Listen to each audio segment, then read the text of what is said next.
Hi, everybody. Welcome back to Segi College Kuala Lumpur's YouTube and Facebook. Hi, guys. I'm Eileen. I am an alumni of Segi College Kuala Lumpur from the Troy University program. Today, I'll be a host for the webinar for digital marketing. We have a special guest with us today, Dr. Peter Vlahos from the University of Greenwich that will be joining us today.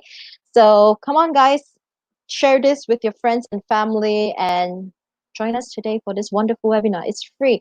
A lot of webinars have been posted on social media due to the COVID season, and we are trying to educate our fellow friends and family because a lot of training or a lot of seminars can't be conducted live due to the COVID situation. So this is your chance to dabble into digital marketing. So don't miss out and come join us. So I know it's a little bit late now in Malaysian time. It's about 8:30. I hope every one of you who are watching right now, hi, good evening.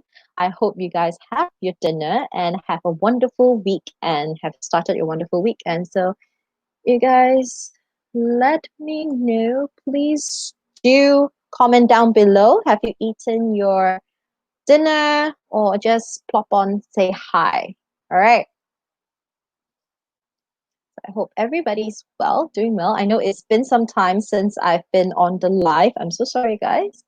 Hi, Miss Indo. Okay, hi, everybody. Hi to everybody on Facebook and YouTube. Just let me know down in the comments below whether you are from Facebook side or YouTube. All right. So let's give the audiences another minute to come on in, and then we will invite our special guest. A lot of people think that isn't easy to get a university professor to come talk to us due to the time difference, and they are in another country. But we're here. We made it. Say College Kuala Lumpur made it possible that we are bringing in Dr. Peter Vlahos from the University of Greenwich to join us today. Hi, everybody. Hi, Mr. Vijaya. Hi, Miss Sheila. Hi, Alistair. So please join us. Come on. Hi, Encik Azan. Hi, Mr. Rishi. Hi, everybody. Good evening. I hope you guys have eaten. All the raya leftovers are in the fridge. Heat it up and have your dinner. It will be still awesome. Curry do taste better overnight. So yeah, that's a good tip right there. Thank you guys for joining. Hi, everybody. Good evening. So we'll start very, very soon. And I hope everybody's very well now. Please share this with your friends and family because we're going to start off in about another 30 seconds. We'll invite Dr. Peter Vlahos from the University of Greenwich to join us. Hi, Ramya. Hi, Olivia. Thank you for all your comments, guys. And so, hi, Kitty. Hi, Katina. Okay, certain usernames I can identify, but not all. So please do mind me. So many of you joined. Thank you so much. Okay, let me just give you guys a little bit more time because it seems that a lot of people are joining. This time, the numbers are increasing slowly. Hi, Mr. Rishi. Good evening. I hope you have had your dinner. Hi, Carolyn. Hi, Miss Carolyn. Oh, it's Miss Carolyn. Hi. So everybody, I'm giving you another 30 seconds to join, and I'll invite our special guest. We don't want him waiting for too long. Hi, Mr. Shangan. Right. All right, I guess let me just introduce myself again. Hi, everybody. My name's Eileen. I'll be a host for today, and I am also the proud alumni of Segi College Kuala Lumpur in the American degree program. All right, I graduated in the class of 2019 as the valedictorian as well. So please come on in and join us because we have a special guest today on our webinar, which is Dr. Peter Vlahos from the University of Greenwich that will be sharing a little bit more about digital marketing and retail innovations with us. So stay tuned, and in another minute, I will add in. Okay, so everybody, thank you guys for joining. All right, so now let's put our hands together for Dr. Peter Vlahos. that will be joining us today. Hi, Dr. Peter. Hi, everyone. Hello. Hello. Good to see some old friends in the room. Good to Say see hi some to new Dr. friends. Peter. Good to see you all. Hi, Miss Yot Hello. Ling. Yes. Hi. Some friends. Yes, I can see. It's good to have you here, and thank you for spending the time this evening to hear a few things from my perspective on digital marketing and retail innovation. I was hoping to give this talk personally to you back in March, but of course that's when, at least here in the UK, the COVID situation arose. So here we are. Hopefully we'll be back very soon. But I'm very pleased to see you all. I see we're still getting a few more people coming into the room. Yes, But let's exactly. go through now. My presentation. I think you can see my presentation. Yes. Yes, everybody can see it. Dr. Excellent. Peter, can you Okay. see it? I've already put it on the screen. Fantastic. Thank you. No worries.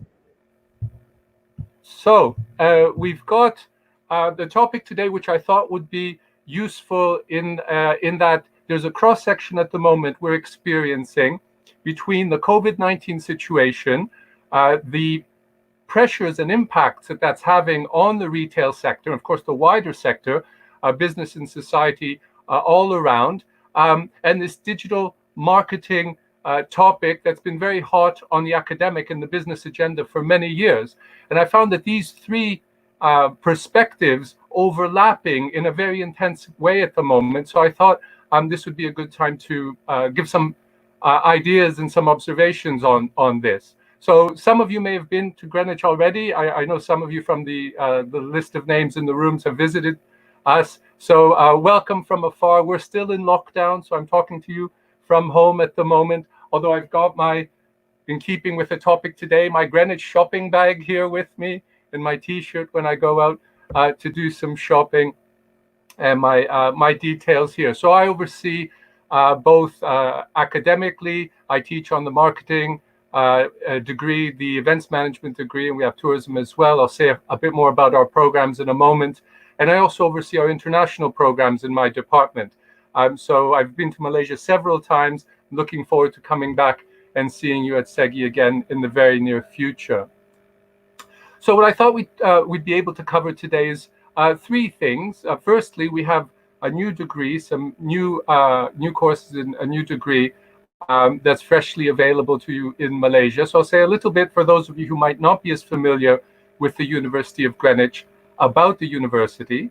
Then a few words about the program itself, and then in the main part, a case study of retail digital innovation in the retail markets. And I do welcome your questions and your observations along the way. So I hope we're moving in the right direction here.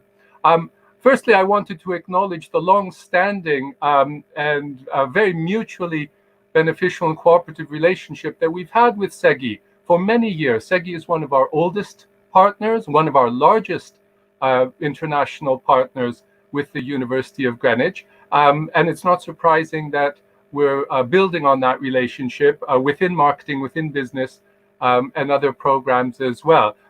So we value this two-way relationship. So it's not just us telling you the best things from the UK or the best things from Europe, but also I'm always very interested and intrigued to hear more about what's happening locally in your markets, in your business environments. Briefly, for those who might not be as familiar with our university, the University of Greenwich actually dates back over 100 years.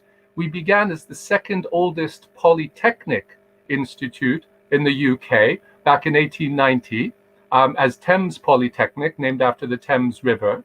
And over the decades, in those early years, we amalgamated, we took over a number of other colleges.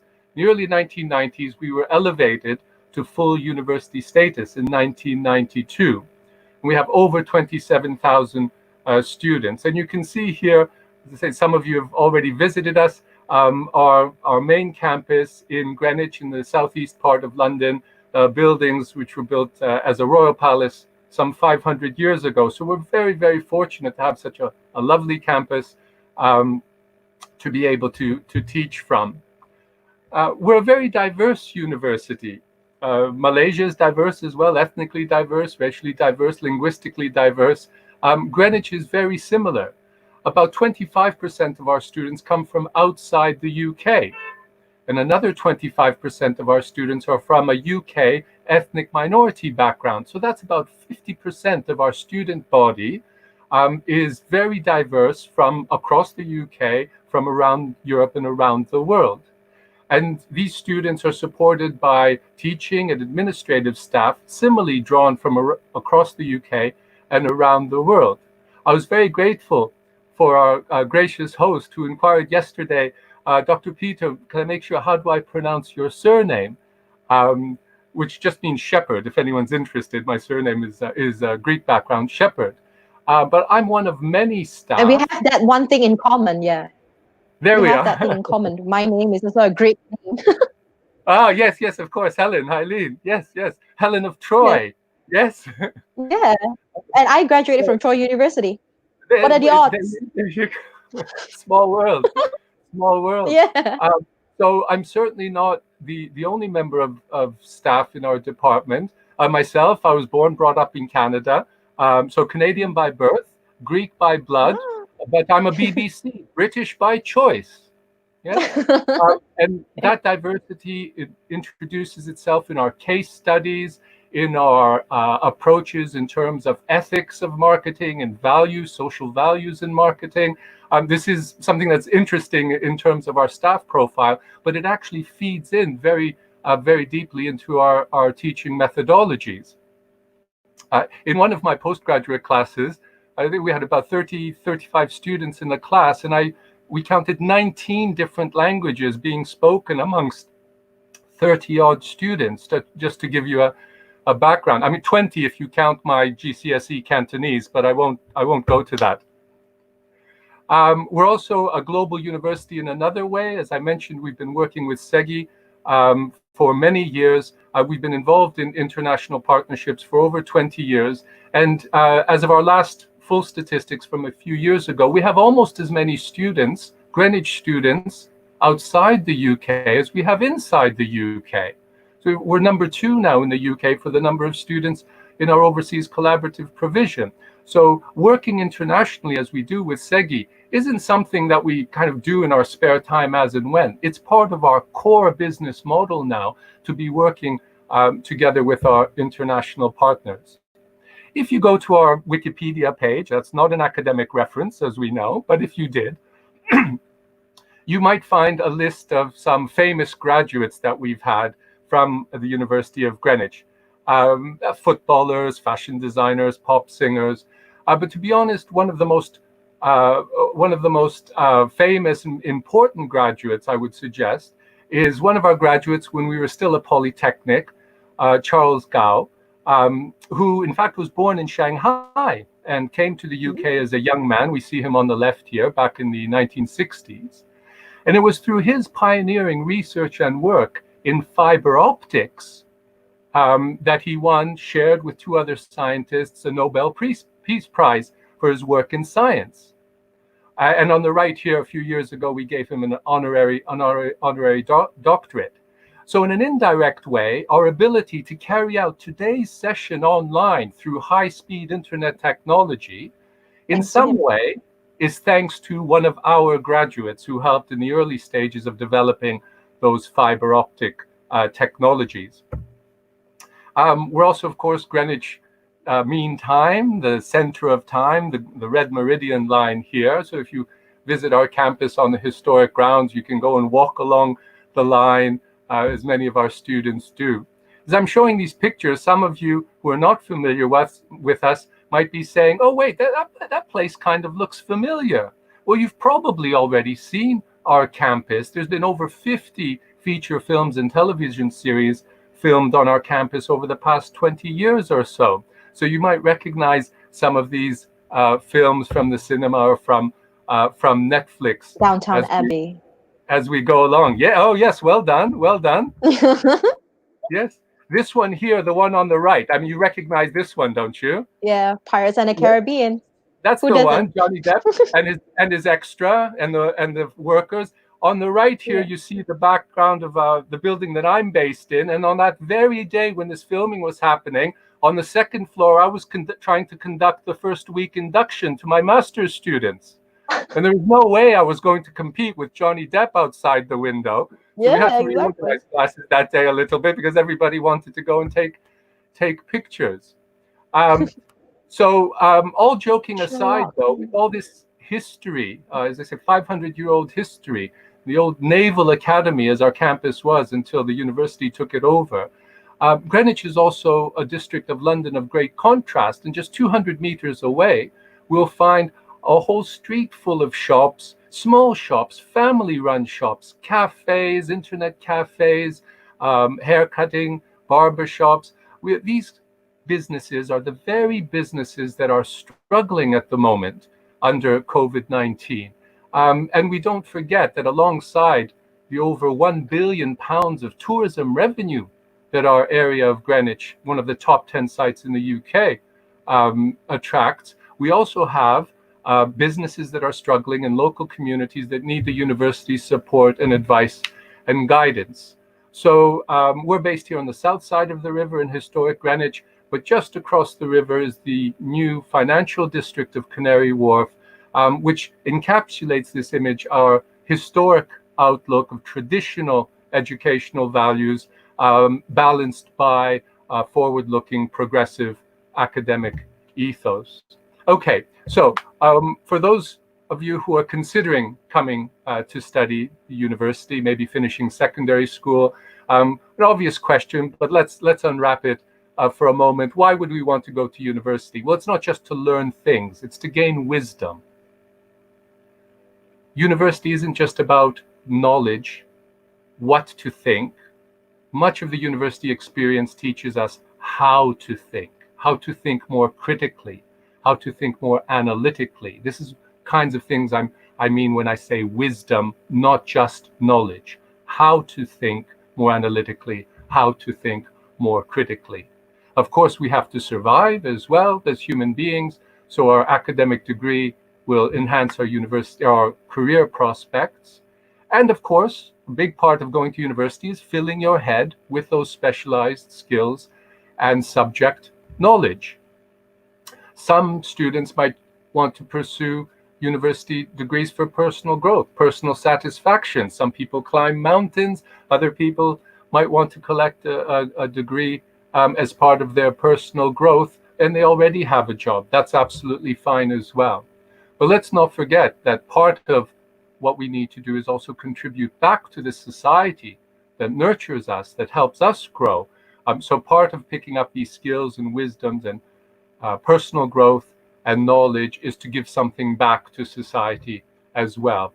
The end result, of course, that happy day when students here graduate, is the celebration, that sense of satisfaction, that sense of purpose and future growth. Regardless what age we might be, younger or middle age or older age students, we welcome students of all ages and backgrounds. And for those of you who do study and graduate, you do have the option to attend the graduation here on our campus, if it would make a nice vacation after the lockdowns is lifted, to come to Greenwich and collect your degree. So very briefly, before I move on to the case study of the digital innovations in the retail sector, about the new degree that we're soon to launch with Segi. My department specializes, including marketing and advertising, a number of different discipline areas, tourism, public relations, and a number of other areas. Last year, we were voted #1 in London for the marketing academic programs, and we do very well in the other programs hosted in our department as well. In terms of employability, just a few examples of where some of our students have ended up here in the UK, in other parts of Europe and around the world. And I do keep in contact through LinkedIn with our graduates. We've got graduates in Malaysia, in Singapore, in Hong Kong and Taiwan, and other parts of East and Southeast Asia, and mainland China, of course. So they do seem to do quite well, many of them. And at the same time, of course, with all this academic activity. Ourselves, the academics, are conducting research, whether that's consultancy for companies, venues, large-scale venues like Olympia London, or cultural centers, tourism businesses, or wider marketing consultancies. We're very active in carrying out our research. And here's an example of a piece of research. Some of my students there in the picture, the 2012 London Olympics, interviewed over 250 businesses in and around East and Southeast London, testing their responses to how the Olympics was having an impact on their business, which overall wasn't very good. But I'll let you read the chapter if you're interested. And that research was picked up by the Tokyo Evening News, for any of you who might be able to read the headlines. That local street that I was showing you a few moments ago was featured in one of the largest newspapers in Tokyo shortly after. So even our research, we want to have a practical impact. The degree itself, the BA honors in advertising and digital marketing communication.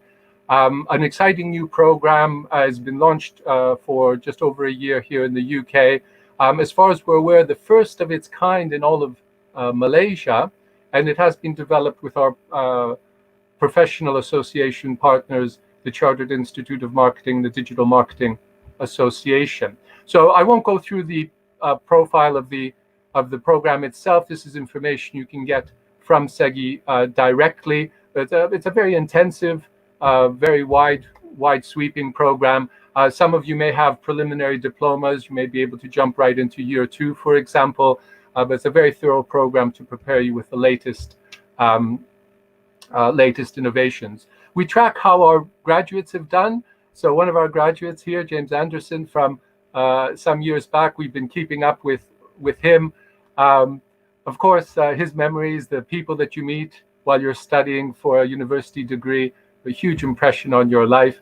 And a little bit about his career path. Of course, we have to apply for a lot of jobs at the beginning after graduation.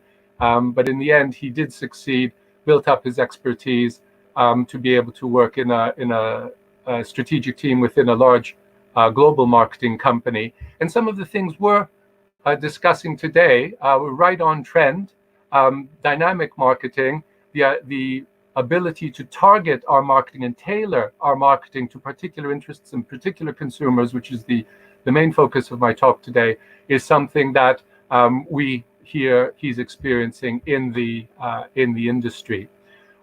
So yes, of course, many of our graduates, our marketing graduates, go into marketing companies or marketing departments, but many of them actually start their own businesses. A few enter the world of teaching. They might go on to do a master's degree or a PhD, or the Marketing Foundation gives them a good base from which to go into more general marketing.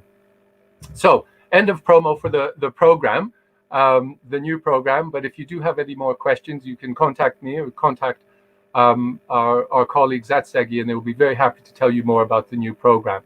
So, digital marketing and retail innovation. And most of the notes that I'm using here are actually used in a lecture just a few months ago with one of our classes on the marketing degree. And I want to look at COVID, especially COVID social distancing, and how it's affecting the retail industry.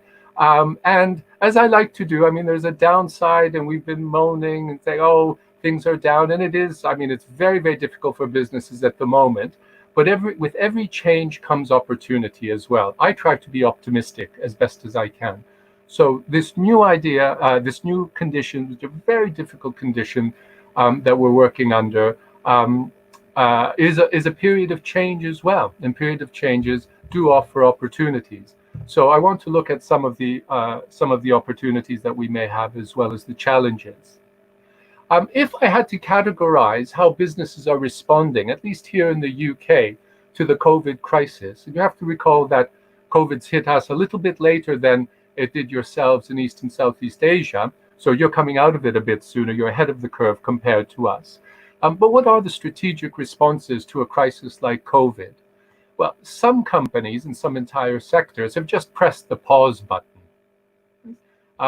What can we do? The theaters, for example, the West End theaters, let's just pause. We can't actually run theater live ballet. The cinemas are shut, as well as much of the hospitality industry.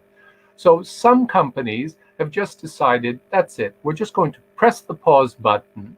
And in terms of marketing, our strategy would be to maintain communications. So we're seeing adverts in the newspapers and online, full page adverts, full page posters on the bus stops outside, in the streets, from theater companies, for example, theater venues. The shows will go on, don't forget us. So one marketing response is along the lines of communication marketing. Other businesses have temporarily realigned their business portfolio or their business output, and quite clearly on a temporary basis. And an excellent example of this is the way the Excel Exhibition Center, if I recall correctly, the largest exhibition center in the UK, or certainly in London, one of the largest in Europe, tens of thousands of square meters of exhibition space, which couldn't hold, of course. Just a few weeks before COVID hit, I had attended 3 different industry events there.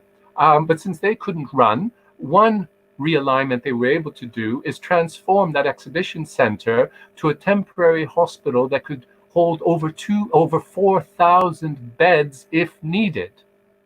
So a business that temporarily went out of conference and exhibition work as a venue, and repurposed itself for a social purpose, for the social good. And alongside those, the catering companies and the drinks companies who didn't have anywhere to deliver their goods.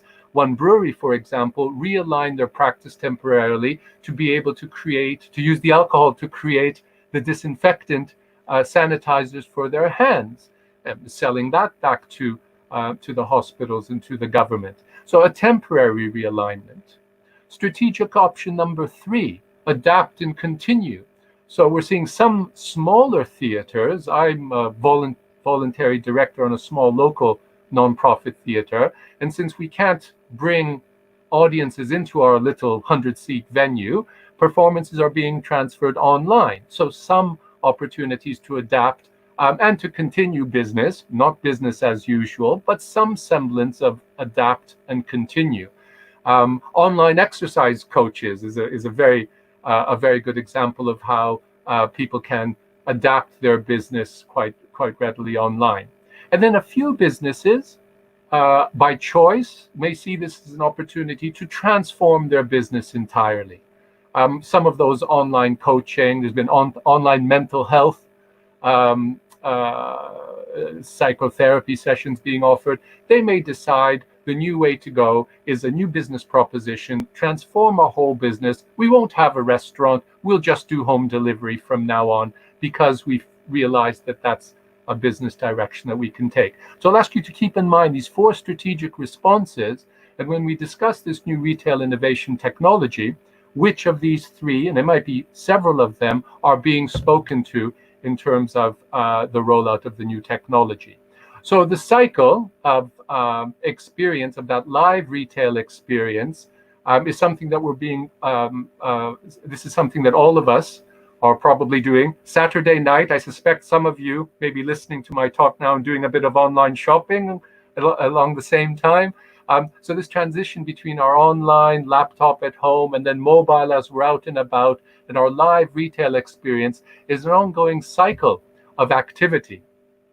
Predictions have been made, and I'll give you some references there as well. The expected and ongoing growth in terms of mobile data usage per gigabyte, per exabyte. And we see here quite a rapid rise in the period between 2013 and 2018 in the Asia Pacific region, one of the fastest growing regions in terms of share in the use of mobile data, projected up to 2018.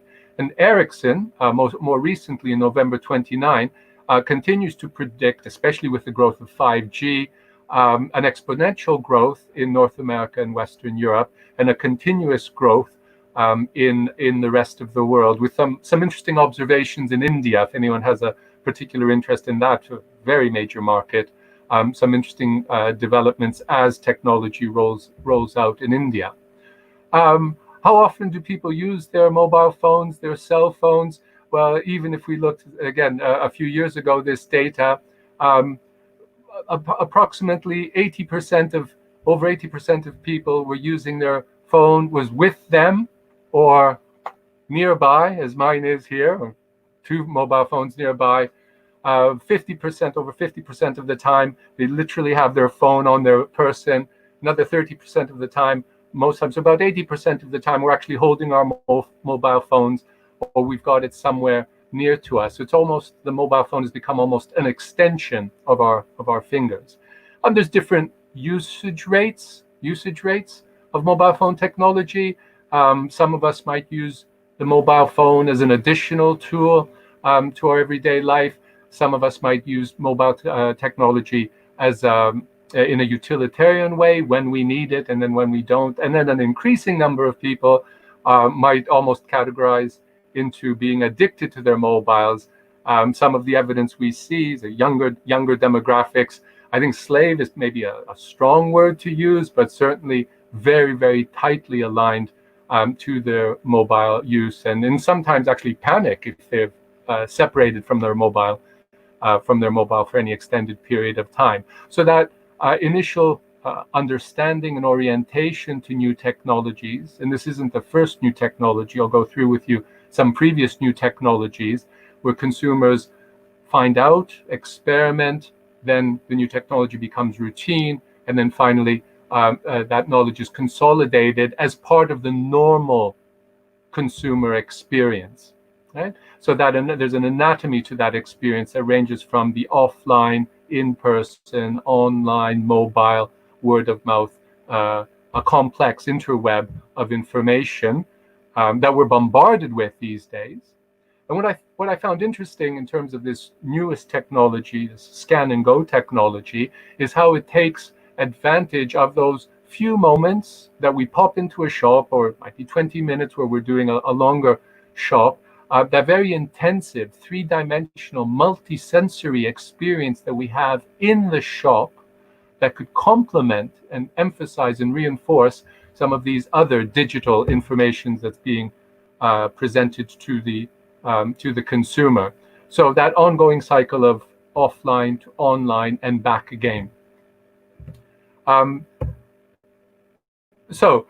This new technology, this self-service scan and go technology that I'm going to be telling you about, this isn't a completely new phenomenon, I would argue. So I want to spend just a moment to trace historically the rise of this ironic concept I'm going to propose to you, the rise of self-serve service, which is a contradiction in many ways, but let's see how this has arisen. Let's consider a traditional market shop or a market stall, which some of these still exist even here in London. The idea of going into a shop would be, or an open market, would be to view the produce, point at what we wanted, and the smiling shopkeeper would grab a bag, put the items in the bag, weigh them for us, and say, well, that's £2.50, please. And when we would have the social interaction with the shopkeeper or over a counter or at the market. And this was the norm certainly until in the UK, until well into the 1940s and 1950s. And around 1950, this revolutionary new concept came about. The supermarket, the first instance of self-service, by which we mean self-service, self-collect. For us today, it's quite difficult to appreciate how radical a concept this was in 1950, to be able to walk around the shop, to be required to walk around the shop and pick up our own groceries. Nobody was serving us. We had to serve ourselves. This was something of a novelty, but it actually required a complete rethink of the consumer's mind as to what shopping meant. And the shop had to trust the consumers to wander around. There weren't cameras and security guards. I mean, there would have been staff, but there weren't the cameras and the security to prevent people. So we trusted their honor, that they would act honorably under these conditions. But we really cannot underemphasize how much of a transition this was. And then the idea that we would cart things, we would put things in baskets, and we would push those baskets to a cash register for someone. And it was males initially, because working the cash till was a privileged position in this environment, i.e. males, until later when women went more into the workforce, that we would be doing all this labor.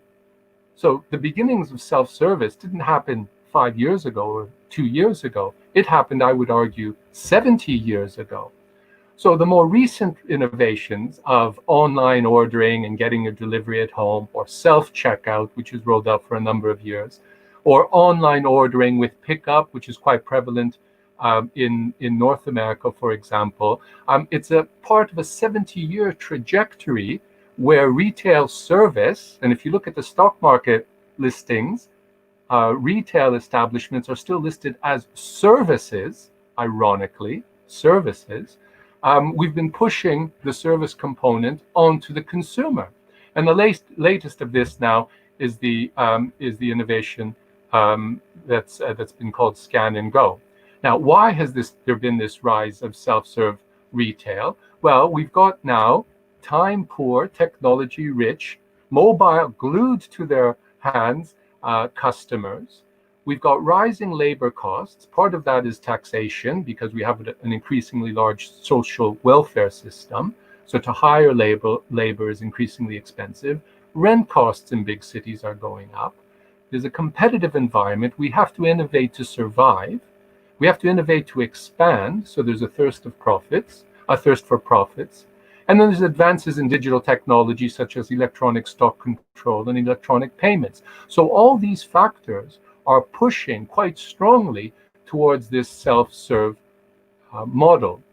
So this Scan and Go concept, and I'll show you a short video because it's been rolled out. It's quite new in the UK, and I suspect it might just be starting, or maybe it has already started in Malaysia. Was initially trialed in the UK in 2018. And started to roll out in earnest in 2019, and then suddenly in early 2020, COVID hits. So I've got a short video. If I can switch over to the video, it's a little over a minute to give you an idea. If I could ask our host, is the video? At Sainsbury's, we're really proud to be the first UK grocer to offer this service. We can't see it yet. Okay, let me pause that. Or go back again. You have to exchange it with the screen. Yeah. Yes. I have to choose a separate screen, don't I? You have to reshare your screen, maybe. Yes. Yeah. Okay. Yes, you do have to do that. Thank you. No worries. Okay, so I'll start that from the beginning again. Okay. There we go. Yeah, we can. We're really proud to be the first UK grocer to offer this service to our customers, where they can scan, pay, and exit our stores without ever interacting with the checkout, which enables our customers to shop the store, keep a running total of what's in their basket so they can manage their budget, and then check out quickly. Our Scan, Pay, and Go app went live in our convenience store in Clapham North on the 8th of August. The app is actually going to help the customer to speed up rather than queuing, which is great for the customers.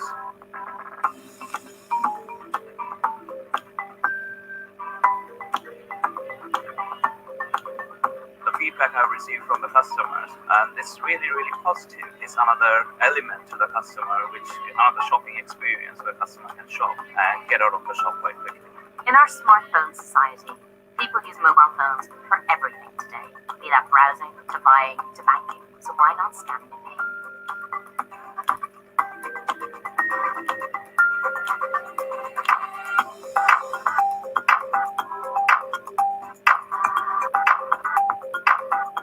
Over the coming weeks and months, we'll continue to learn how our customers are using this, what else they expect now, and any improvements that they'd love to see. Okay. Okay. You want to go back to the... Go back to the other one, yeah. Hi, everybody. Thank you guys for joining. Yes. Has this technology rolled out in KL yet, in Malaysia? I think we have a few, but then it sort of died off. To my knowledge, there was one grocery store that did that. I think it was call a Jaya Grocer or Groceria. Sorry, it's Groceria in back Oh in yes, I Penang. know that one. Yes. Yeah, you have Well, that little scanner thing. Well, the promise here, as you could see, and when this was first announced, the promise, Mhm. no tills, no queues, no dramas. Is this the future of grocery shopping?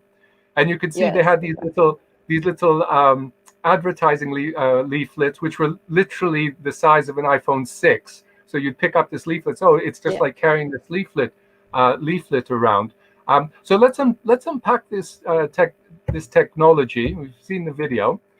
What are the operational Mhm. benefits of this technology? What are the marketing benefits? So if I just park these questions in the back of your mind for the consumer, for the company, for the workers, and then what, if any, are the negative drawbacks of this new digital technology, operationally or marketing, for the consumer, for the company, and for the workers? So the idea, as the video showed, the idea is you walk into a shop, you have this app on your phone, you've got your basket or your shopping trolley.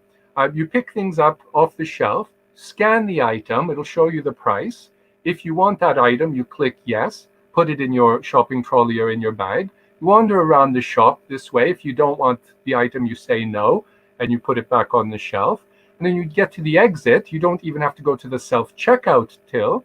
You go to a desk where there's a barcode, a QR code, and you scan that. The money is taken directly off your credit card or through your mobile app payment, and you walk out of the shop. And of course, there's cameras everywhere. So unlike the 1950s, it's not completely reliant on trust. And the sales to this, so the sales pitch to this is no tills, no queues, no dramas. What upsets us when we go shopping? The number one thing is the queues. We have a very short patience line when it comes to queuing, or many people are impatient. Yeah. So we could argue, quite understandably, the supermarkets are innovating along these lines to say, well, let's reduce those queues. I Okay, think this so the has operation. grown even worse since COVID. Well, this is the thing. This is a very good, very good. Yeah. You're ahead of the curve, as Right. I suspected, and now this has Yeah. additional sales, additional benefits in the COVID situation. We don't have to interact Yeah.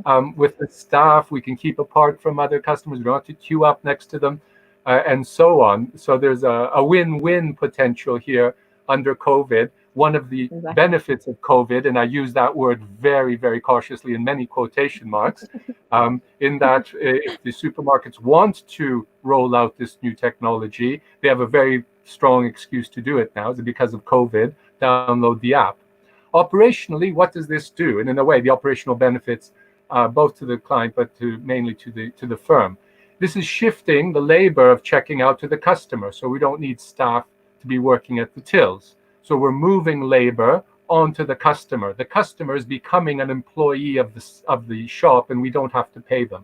They are doing our retail service for us. The shift of technology, the cost of technology is also shifted to the customer. As I'm finding out from my banking app, my old Android 4.0 phone is no longer good enough, secure enough to do my online banking. So in order to do online banking, I have to go out and spend several £100s on a new mobile phone.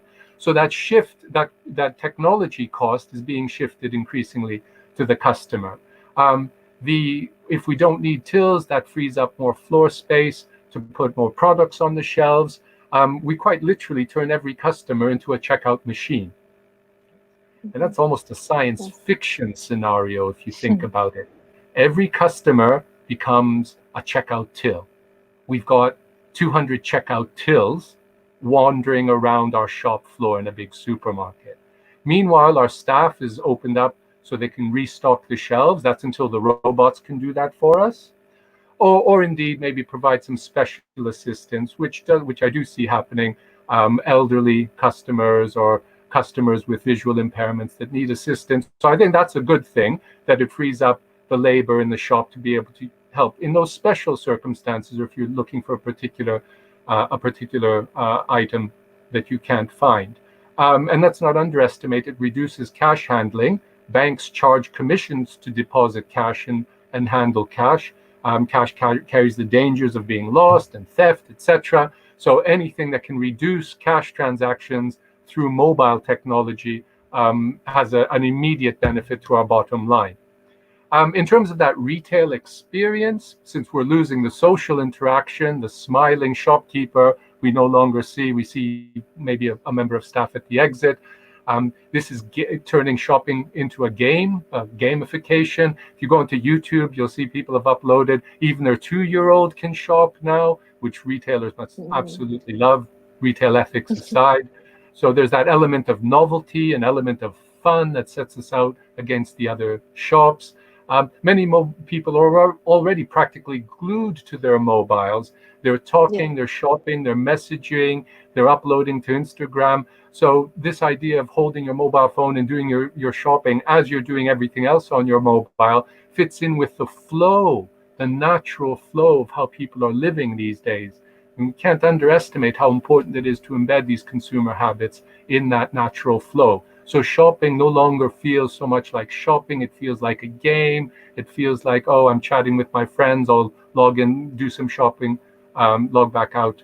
And meanwhile, reducing the queues and reducing the waiting time, at least temporarily, because that was the promise of self-checkout as well. And all that's happened is those queues that used to be in the tills with human beings have just moved to the tills without human beings. It's just the same queues, just moved in a different place.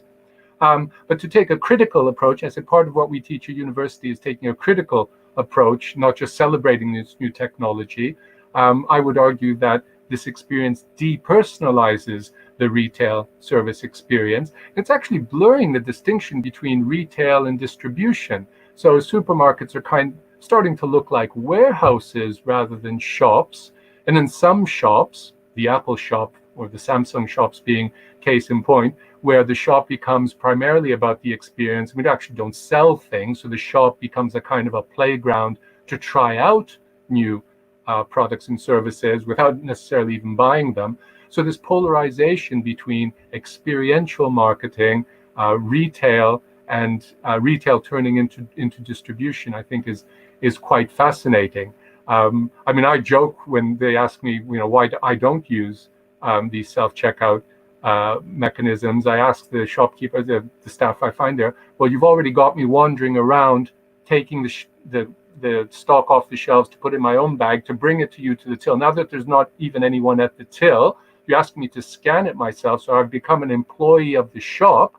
You're not paying me to be an employee of the shop.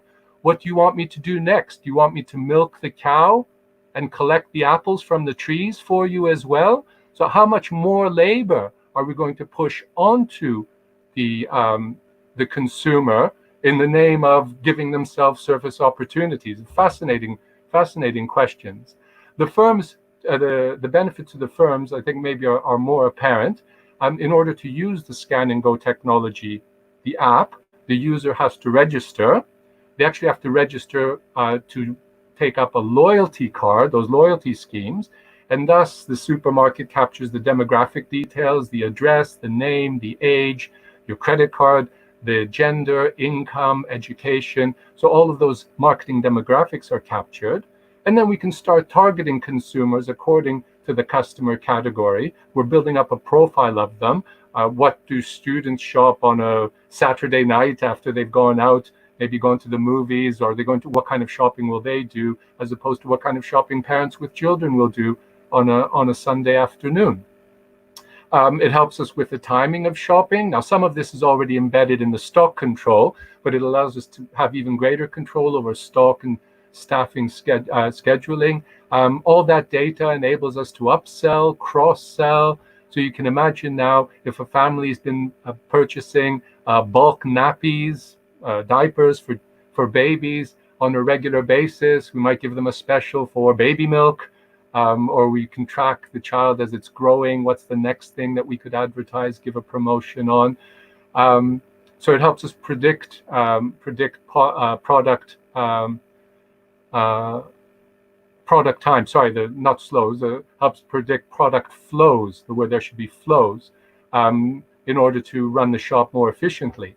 Maybe a little bit alarmingly, many, if not most of these apps have a location feature, so they can actually, I suspect, because I haven't trialed this myself, I'm not a loyalty member, but from what I can tell, they can actually follow you around the shop.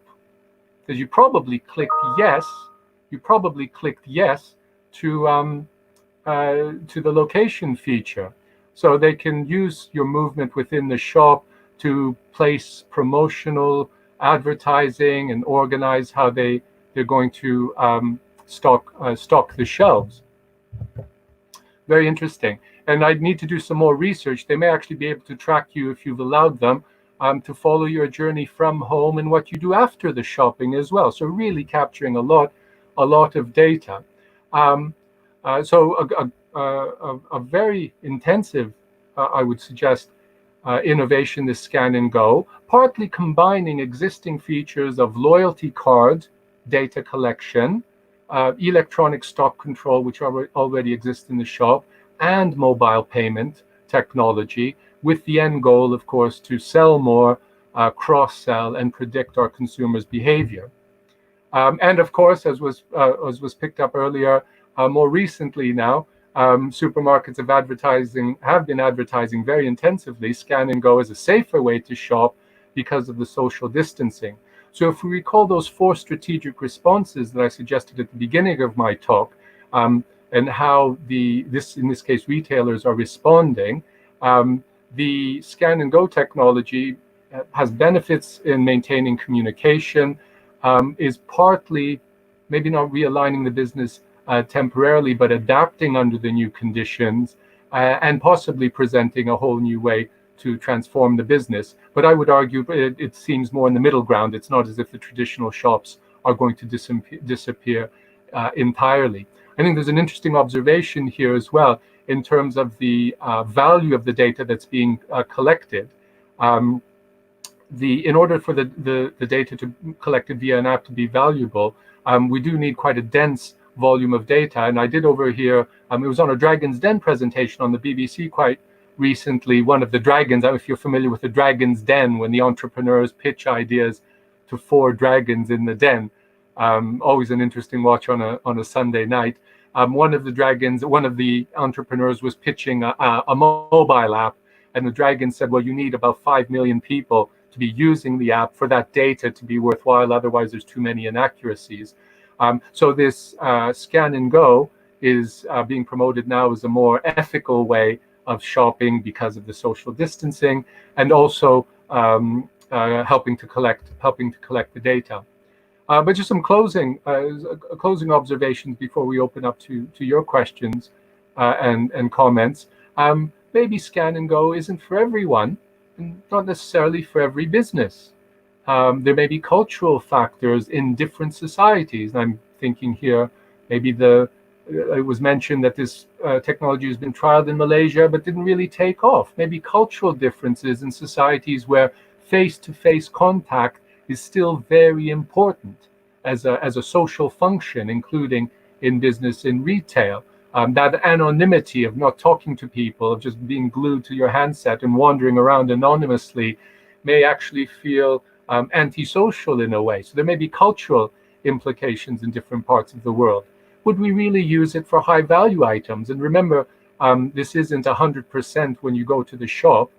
There are security features where every 10th or every 20th shopper will be asked to go through and check their receipt that nothing's been stolen or misadvertently charged for.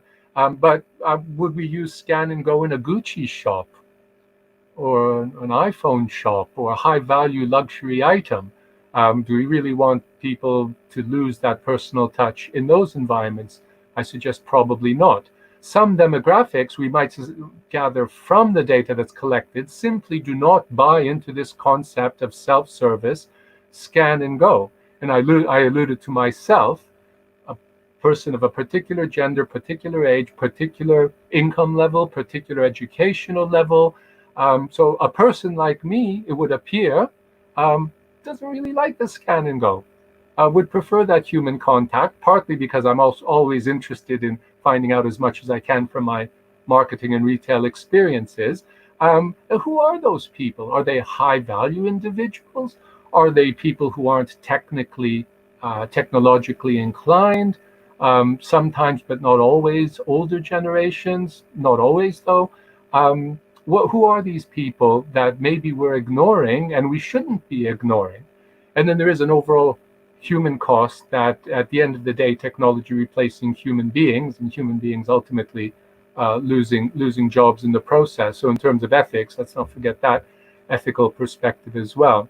So quite a complex, and there are textbooks, I'll give you some references for those of you who want to read further, but quite a complex range in what is pitched as a very simple app. Download the app and in 3 easy steps you can finish your shopping.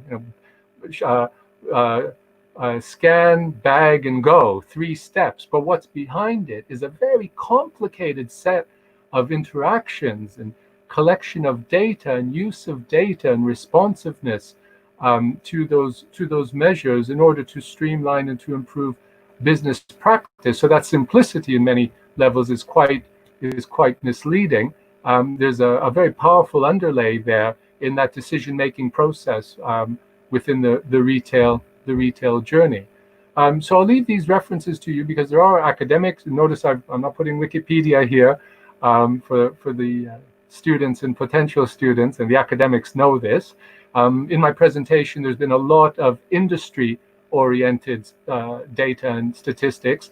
But if this was an academic presentation, an academic paper, we would have to support that with some academic references. So I'm happy to share these for further reading on your part. Thank you very much for your time for listening. I'm going to switch back now. I'm back here now. Yes. To that, I see there's been quite a lot of discussion already from colleagues in the room. So I haven't been able to see those discussions. Do you want to address some of them? We've generated a debate of sorts for and against digital technology. I think we've got a debate going. Yeah. Okay, so everybody, if you guys are watching, if you have any other questions for Dr. Peter Vlahos, please leave it down in the comments down below, and he'll be able to answer all of your questions and all of your concerns. If you have certain ideas or even feedback to Dr. Peter, please leave it down in the comments below. I think he'll be more than happy to answer all of your questions and attend to all of the ideas and feedback that you have. So don't be shy, comment down below. No, don't be shy. I'm just going, while you're thinking, I'm just going to look through the comments. Yes, Miss Carolyn, yes, we welcome you to Greenwich anytime. We welcome all of you to our beautiful campus. Yes, it's like it's like a fairy tale, I must say. We feel very, very fortunate. But not now, though. Not now. Everybody, please do not travel if unnecessary. We'll be doing virtual tours. Yeah, that would be great. Indu, yes, I hope that's useful. That's I need to print out my paper now. Pause, realign, adapt, transform. So PRAT. Well, that's a great. It's not the year of the rat this year, is it? But It is. Is it? I'm trying to remember. Well, there you go. How appropriate. So I'll get something printed up. So if that's useful, if students want to refer back to it. But it seems to me, looking across sectors, this is what's happening. It's either full pause or realign temporarily, halfway adapt, or transform the entire business. And these industries that are being very hard hit, hospitality, the sports industry, live theaters, they're having to learn very, very quickly. They were the first to hit, as you recall, the cruise ships. These are the first places to be shut down, and they're the ones that are going to be shut down for the longest period as well, by the looks of it. So it's not surprising that they're very much active in all 4 of these approaches. Yes. What do we have here? Connecting with customers. Mr. Rishi, yes, indeed. It helps us to connect ongoingly. They talk about on our mobiles, the real estate, how much real estate each icon takes on your mobile. Everybody has a phone. Free advertising. Yes, you download the app, and a part of your screen is a permanent reminder of your bank or your where you do your shopping, your book shopping, and I'm not too so on. sure, Dr. Peter, if it's applicable in the UK, but in Malaysia, we actually have to download an app and apply through the app to travel interstate or travel to a far off state in Malaysia. We have to have approval due to this COVID situation right now. They have an app just for us to apply, Very and good. once only we have approval, then only you could travel. Very, very interesting. We don't have that level of restrictions here in the UK. It's a different approach. There's guidance. There's an app that's coming out in terms of track and trace. That's a little bit late. This is stuff that Korea was doing, South Korea was doing months and months ago. So we're way behind on that. So that's in development. But what was done in other parts of Europe, the country with the lowest death rate in Europe apparently is my grandparents' country in Greece. That 11 million people population, small population, but about 150, 160 deaths only. So proportionately, the lowest fatality rate in all of Europe. And I remember talking to my sister, because she lives there now, from practically the first day, the government just did a complete shutdown, and to leave your house in advance, you had to send a text to a government ministry. What of the 3 permitted reasons are you leaving your house? Forget about where you're going, even to leave or to visit a sick relative, and you would get a code back. When you went outside, you would be stopped by police, not might be, will be stopped, and you had to show your code. And if you didn't have your code, there was an immediate fine right away, and you were marched back home. And they did this from day basically one. the same thing. Yeah, basically the same thing that's happening here. The UK is a different. I mentioned ethics and social differences. There is no way in not only the UK but in most of Western Europe that level of governmental control would be accepted. And if you've been following the news of this political advisor who traveled 400 kilometers and then 400 kilometers back, that's caused a week's worth of scandals and non-stop talk on the media. So the consideration of the government controlling us to that level, we tend to prefer indirect suggestions rather than direct instructions from government here. But dare I say, we're paying for it. 37,000 deaths. So we need to learn from each other. This isn't just the UK and Greenwich teaching Segi and Malaysia things. We have to learn from you as well. And this is one of those cases where we are learning from you in much more than you're learning from us. There's a comment here about huge companies, unethical means, involved in bad marketing. Well, yes, the technology. San Mungam, thank you. The technology is going more quickly than laws, going more quickly than the laws can follow. US President Trump's comment about the situation, which is very alarming, in Minneapolis was blocked, was blocked by Facebook under their guidelines. So these private companies are controlling free speech, but you could argue, well, they should, because they have a lot of power. They need to take responsibility. But it is yet another example of technology, how we use this data, that our degree is informed by the Professional Institute, the Chartered Institute of Marketing, the Digital Marketing Association. To some extent, this is self-regulation by the industry, because quite frankly, legislation, by the time a law gets passed, it can be months and months, if not years. So this lends an opportunity for, on the one hand, for misuse, but on the other hand, hopefully to build trust with our consumers and within the industry. Because to be fair, if one company misbehaves, that makes the whole industry look bad as well. So if one supermarket does something wrong, then the others say, well, look, supermarkets are not acting fairly. So a lot to consider there. digital marketing the key to business success? Well, absolutely. I don't think it's an option. But yes, in the present time. Thank you for the comment. This isn't optional anymore. This is part, as some of the slides from the textbook that I showed. This is part of our core business model now. So it's not an optional add-on. And we're seeing some very small companies being very nimble, very quick to be able to capitalize on the digital marketing to pitch above their weight, will work much higher than their small staff numbers and their small turnover may indicate. Exactly. The unemployment. Well, this is if people are unemployed, they won't have money to shop. So that's a very big social, economic, political question. We can't be continuously replace humans by machines, because machines don't eat, for one thing. So what's the point of having a supermarket when there's no consumers to shop in? That's a much bigger question. I think a question in terms of the population of Malaysia. You have more people to employ. 3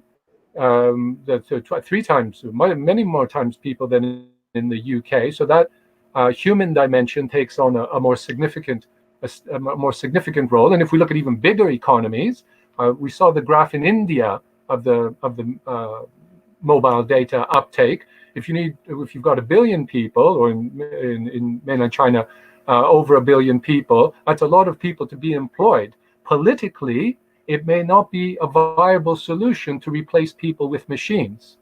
So just because we can do something ultimately doesn't mean that we will.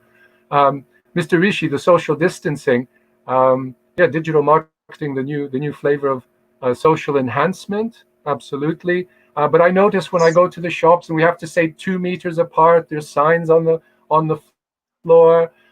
People, surprisingly, we are talking British people here of all kinds of different backgrounds, people seem to be talking more now that they're distant.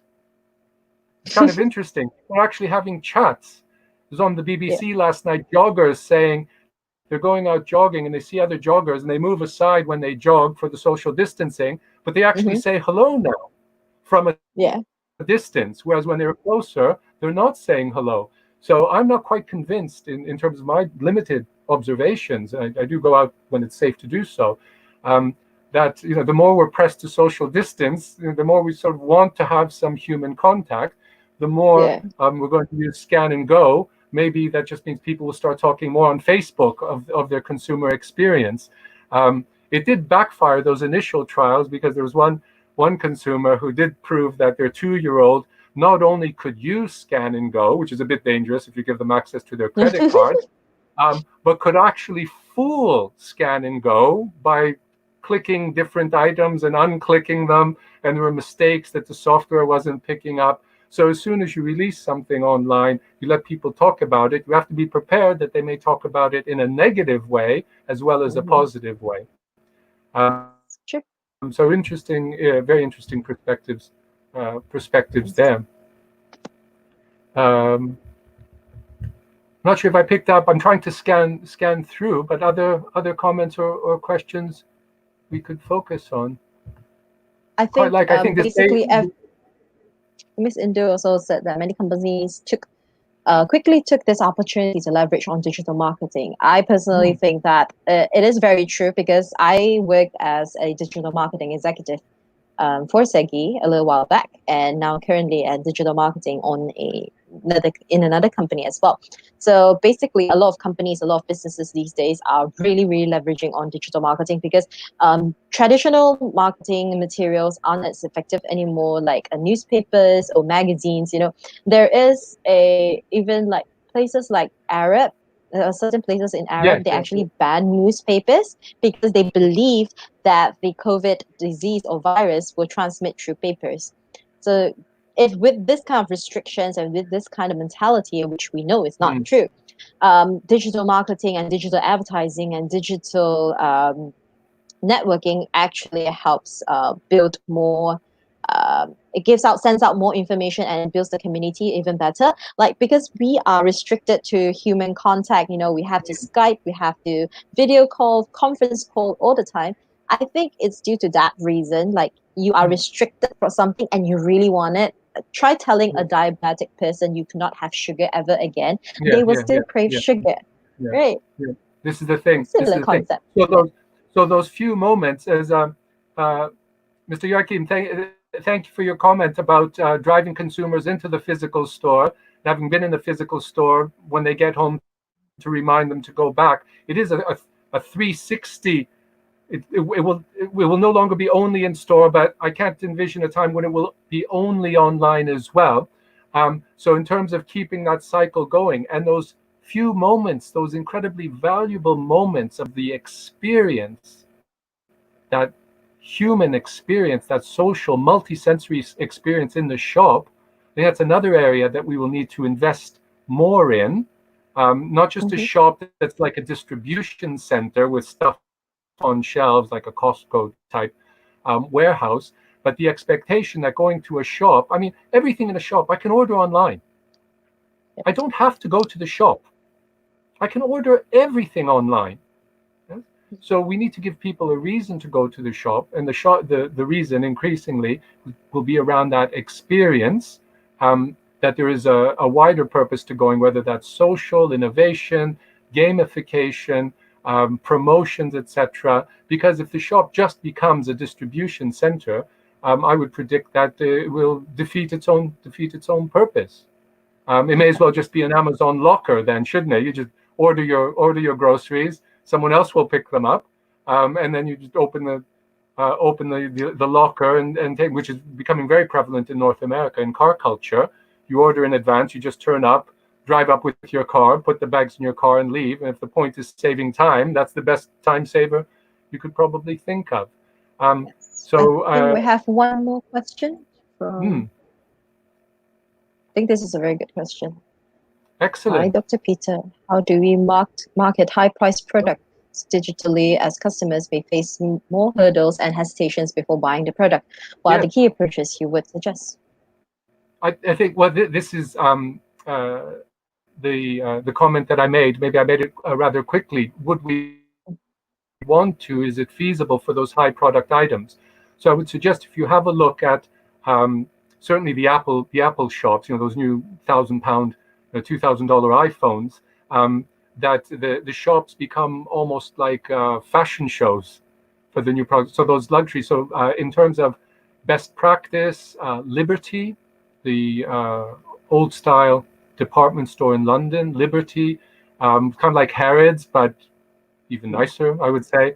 So you walk in, it's primarily expensive stuff, but you're walking in and it's kind of, you're almost walking into a old style shop, backstage of a fashion show, museum type. So it's experience. It's kind of like a Disneyland of retail, where that physical, being able to touch the product, like a jewelry shop, that physical dimension is going to remain. All the sensory, the lighting, the colors, the smells, will become increasingly important. And also the aesthetic labor, the few staff that we do have in those high value items, whether that's high value travel, or retail in other sectors, automobiles and so on, the aesthetic labor, the personification of the brand will become even more important.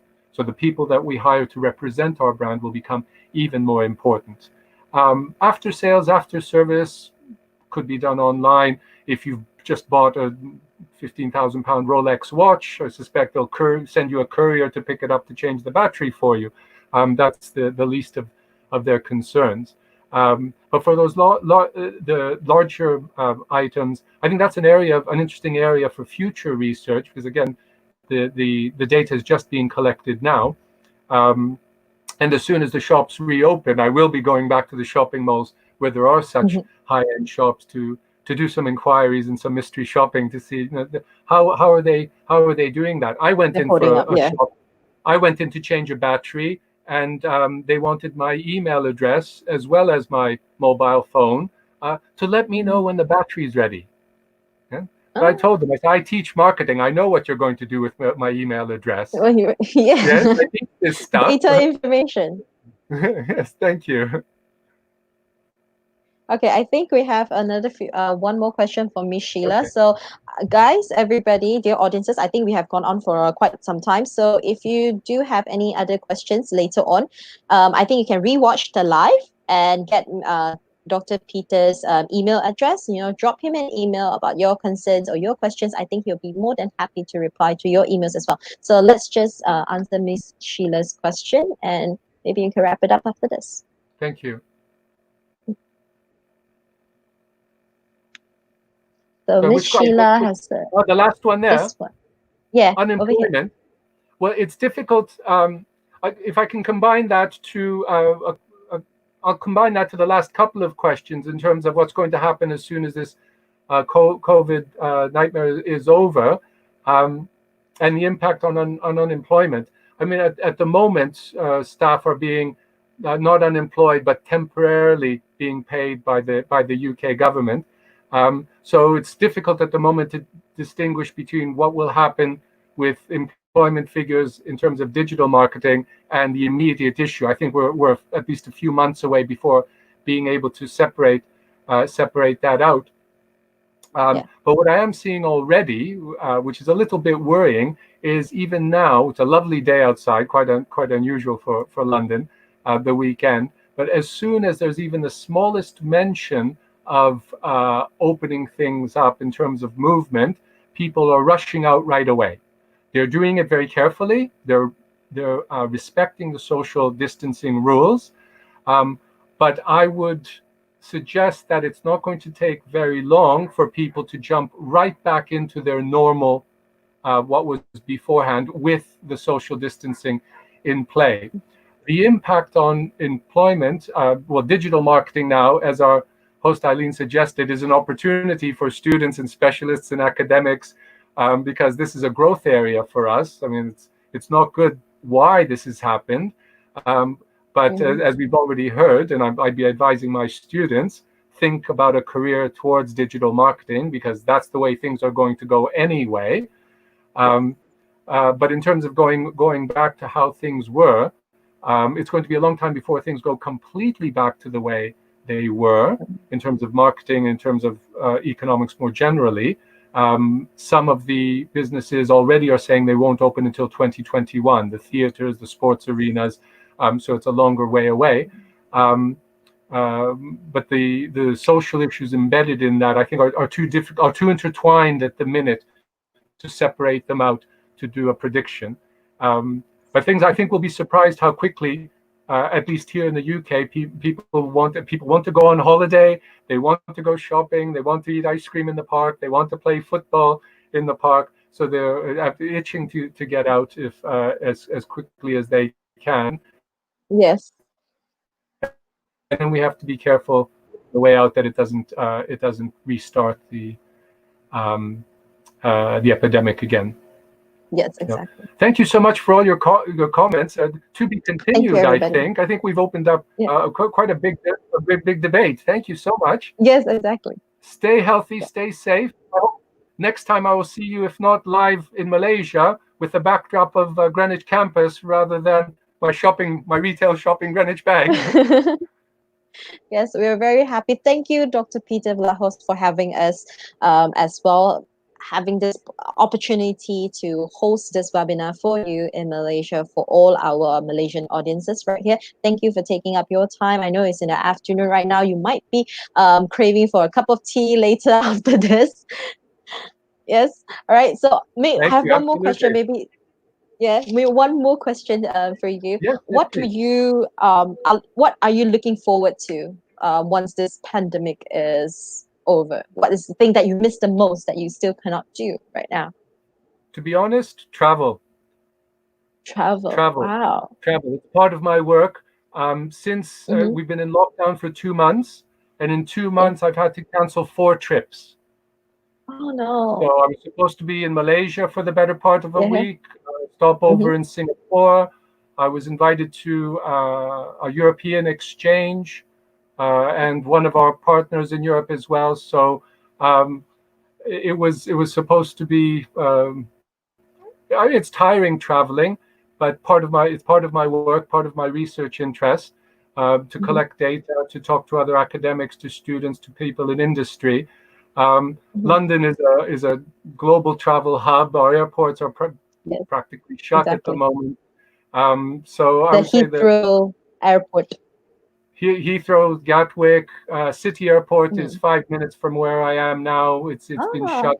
It's been used for emergency helicopters to the various hospitals. And going to the exhibitions as well, the professional trade shows, and keeping up my knowledge with industry. So I thank you for your questions. These are the kinds of questions that we need to debate and keep the discussions active. Yes, and exactly. And be hosting the students on our campus as well. So I hope to see you in KL, in Malaysia. I traveled to various cities in Malaysia, and to see some of you back in London very, very soon as well. Yes, we can't wait to see you back here, Dr. Peter, as well. And then we are all praying that this entire pandemic will pan out very, very soon. I think a lot of people are very agitated and are just waiting for this entire thing to go off. I am itching to go on a hike. I'm itching to go out in the open nature, It's really difficult. It's difficult. Exactly. I mean, we're fortunate. We're 5 minutes from the river. So after I finish here, I'm going to go walk by the Thames River. But for others in London, they're just stuck in their apartments and they can't go anywhere. So, everyone, health is the most important thing. Take care of yourselves, your family, your friends. Watch out for each other. That's the most important thing. And everything else we can wait until the better days very soon. Yes. All right. Okay. Thank you, everybody, for joining us. And then thank you, Dr. Peter. So everyone, we'll end this entire session today. And I really, really want to thank every single one of you for staying up so long, especially for the ones in Malaysia. I know it's going to be 10 p.m. very, very soon. Thank you for joining us. Thank you to all academic staff for hosting this and to put this all together for us. And thank you everybody for all your comments and your feedback. It gives this a very interaction, a human feel to this entire live session. And I really appreciate all of you. And be reminded, stay safe, keep sanitizing your hands, washing your hands, whatever you do, try not to touch your face after when you come back from outside or any foreign places. Wear your masks. Yes, wear your mask, wear your surgical mask properly. Do not wear it underneath your nose or wear it on your chin. Okay, your chin does not need protection, but your face does. All right. So everybody, please stay safe and we will see you very, very soon. Thank you guys. Good night. Good evening. Thank you. Bye. Bye everybody.